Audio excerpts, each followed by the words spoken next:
all, 18 ka na, nag-explore ka na. So, kaya ang message ko lang sa'yo is pagbutihin mo lang yung pag-aaral mo, and then yung mga kapatid mo na maging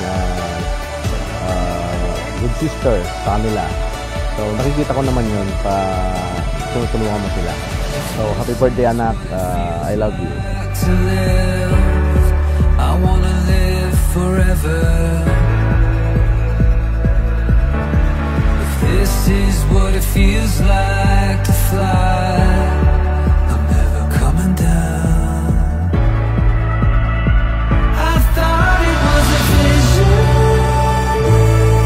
in the stars, but I'm right where I belong. And I know it's real, how you make me feel.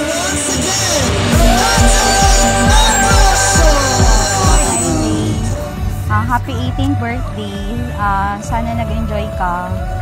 Isa lang naman yung gusto ng parent mo, makatapos ka ng pag-aaral.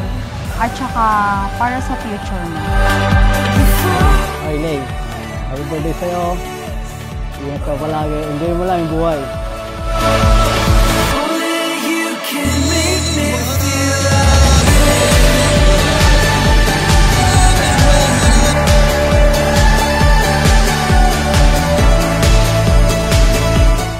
Happy 18th birthday, Lay.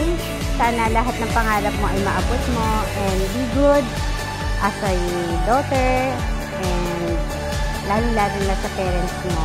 At lahat ng ambition mo sana ay matupad mo. Happy 18th birthday ulit and God bless. rocket to the moon. I shoot into the sky. Silhouettes pull me to you. It feels like paradise. I thought it was a vision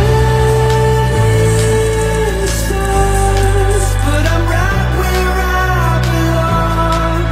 And I know it's real, how you make me feel. My universe is growing. You got my heartbeat overflowing. Euphoria and bliss. Only you can make me feel. Happy birthday anak. Ang message ko sa'yo, sana lagi ka lang din maging mapagmahal sa mga kapatid mo. Lagi mong ginagawa na very responsible ka. And natutuwa ako sa pagiging ate mo sa kanila. And you are so mabait sa amin lang daddy mo. And ang wish ko lang sa'yo na sana makatapos ka pa rin ng pag-aaral kahit may boyfriend, kahit may mga ganun na sa buhay mo. Basta ang dream ko lang talaga ay ma-achieve mo lahat ng mga goals mo sa buhay. And ayun lang, basta maging healthy ka lang, happy kami kung happy ka. Kung anong gusto mo sa buhay, support lang kami sa'yo. Ayun, mahal na mahal kita anak. You are my eldest and I love you, love you, love you.